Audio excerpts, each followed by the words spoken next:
سلام، امیدوارم که حال شما و عزیزانتون خوب باشه. من دکتر عارفیان هستم و شما در حال تماشای 7مین قسمت از مجموعه طرحواره درمانی هستید.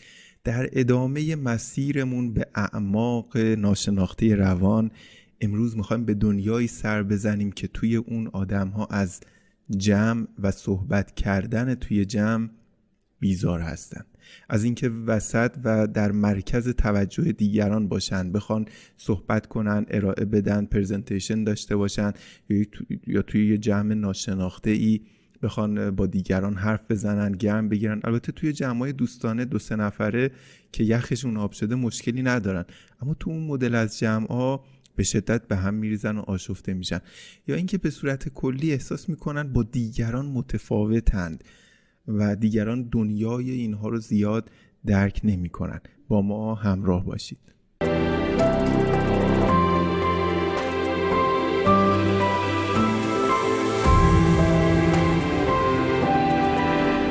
همینجوری که توی ویدیو اول صحبت کردیم 5 طبقه کلی طرحواره داریم که طبقه اول 5 تا زیر مجموعه بود. امروز میخوایم در مورد آخرین، یعنی 5مین زیر مجموعه از طبقه اول، بریدگی و طرد، صحبت بکنیم. قبل از اون طبق معمولی مقدمه صحبتایی که میشنویم و به صورت کلی مطالب روانشناسی رو برای شناختن بیشتر خودمون و آگاه شدن از اون نقاط کور روانمون، اون اعماق ناشناخته روان که داره واقعا روی زندگیمون تأثیر میذاره، بشنویم، بیاموزیم، یاد بگیریم و استفاده بکنیم. بریم سراغ طرحواره انزوای اجتماعی یا بیگانگی.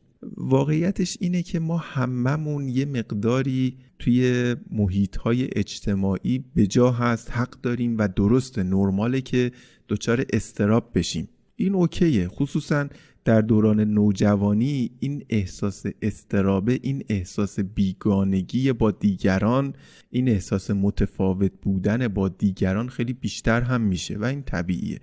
اما همینجور که سنمون افزایش پیدا میکنه، به دوران دانشگاه میرسیم، این اضطرابه کمتر میشه، بیشتر میتونیم با دیگران ارتباط برقرار کنیم. اما توی طرحواره انزوای اجتماعی و بیگانگی این سیر طی نمیشه، این روال ادامه پیدا نمیکنه. یعنی فرد به دوران دانشگاه و بزرگسالی هم میرسه، اما همچنان در روابط اجتماعیش به شدت دچار اضطراب میشه.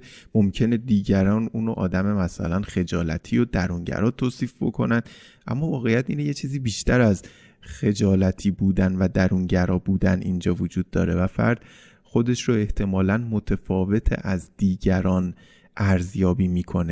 ببینید داریم در مورد 2 شاخه این طرحواره صحبت میکنیم. یه که ممکنه بعضیا یه شاخه‌شو داشته باشن یا بعضیا هر دوتاشو داشته باشن. یه شاخه‌ش اینه که احساس میکنه که توی روابط اجتماعی، خصوصا موقعیت‌هایی که در مرکز توجه دیگران هست، مثل ارائه کردن و صحبت کردن توی یه جمع، تو همچین موقعیت‌هایی احساس اضطراب میکنه. احساس میکنه که خب الان همه دارن بهش توجه میکنن، نکنه یه سوتی بدم، نکنه اشتباه بکنم، نکنه ضایع بشم. این خیلی زیاده، اونقدری که اصلا دوست ندارن تو همچین موقعیت‌های قرار بگیرن. توی جمع معمولاً اونیان که یه گوشه ساکت نشسته و حرف نمیزنه و بیشتر داره گوش میده.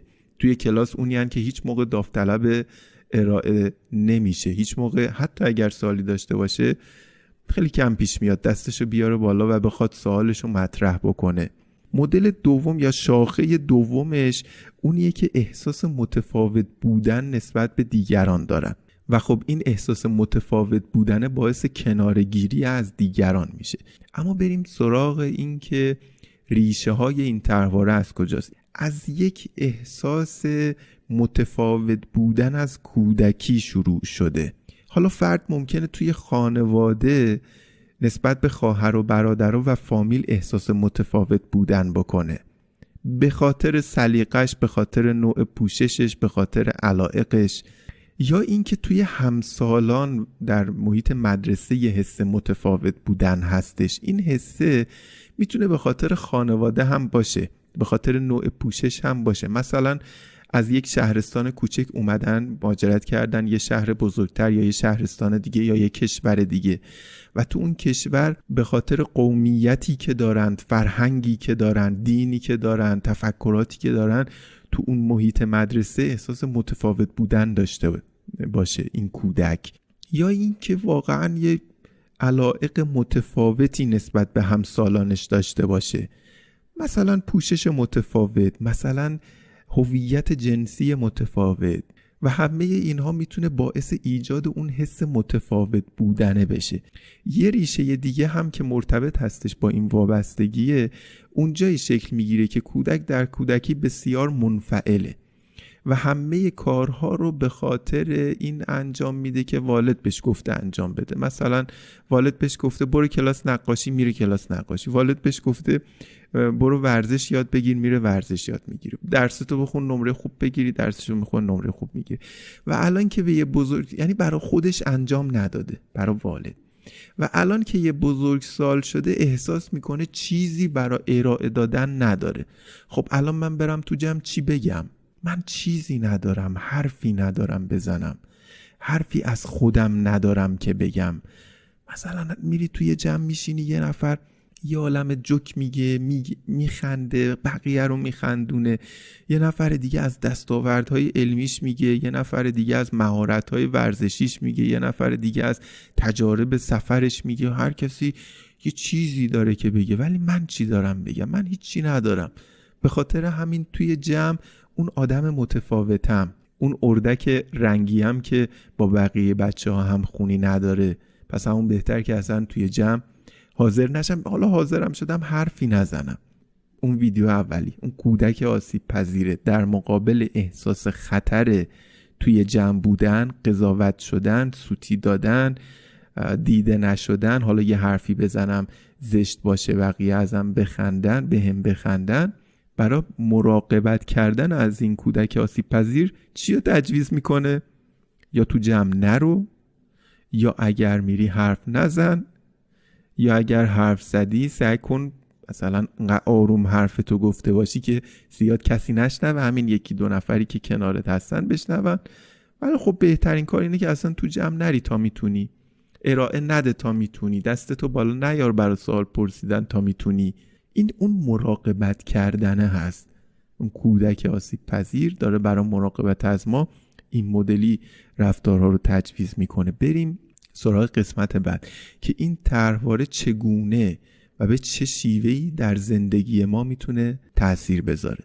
توی محیط‌های کار و محیط‌های صمیمی، افرادی که تله انزوای اجتماعی و بیگانگی دارن همیشه اونی هن که سرشون به کار خودشونه. یه جورایی شاید اونایی هن که مدیرعاملا و کارفرماها اتفاقا خوششون میاد ازشون، هیچ موقع نظر خاصی نمیدن، هیچ موقع توی گروه‌های مختلف عضو نمیشن، میان کار خودشون رو انجام میدن، سرشون هم تو کار خودشون و میرن، زیاد مشغول حرف زدن نمیشن، گرم نمیگیرن با دیگران.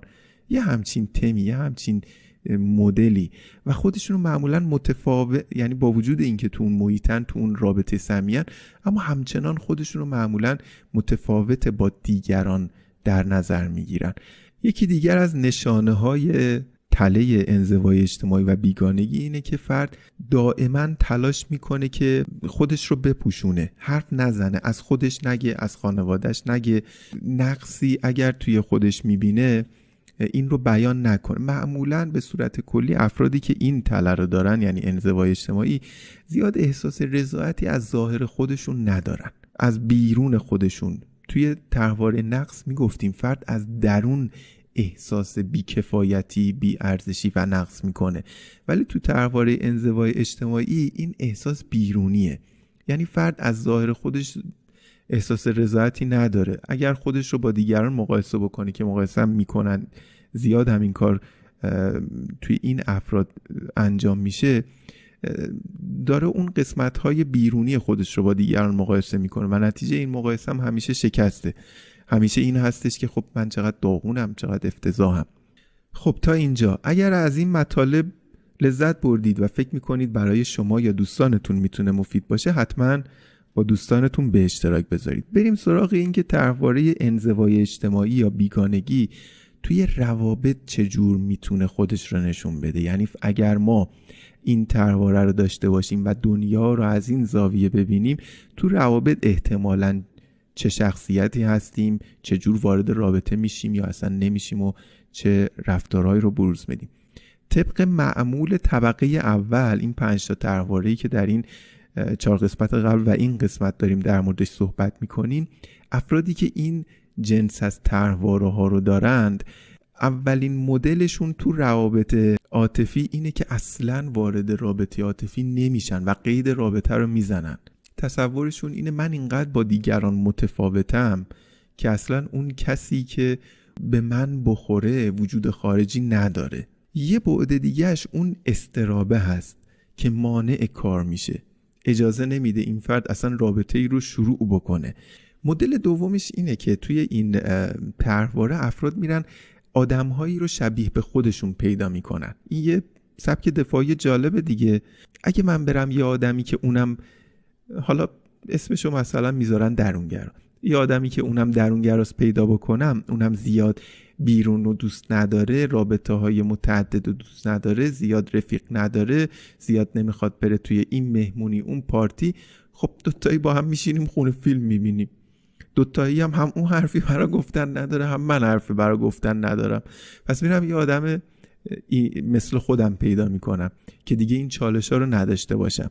مدل سوم اون مدلیه که یه چیزی شبیه به اون فایت که تو ویدیو اول گفتیم هستش. میرن یه آدم دقیقاً نقطه مقابل خودشون پیدا میکنن، چون بالاخره هر چقدرم که این افراد از روابط اجتماعی گریزانن، در اعماق وجودشون تمایل به برقراری روابط اجتماعی دارند و از روابط اجتماعی لذت میبرند. ولی واقعیتش اینه، پژوهش‌ها نشون دادن آدمایی که تیپ شخصیت دی دارن، آدمایی که تنها هستن، این طرحواره شباهت زیادی به تیپ شخصیتی دی داره.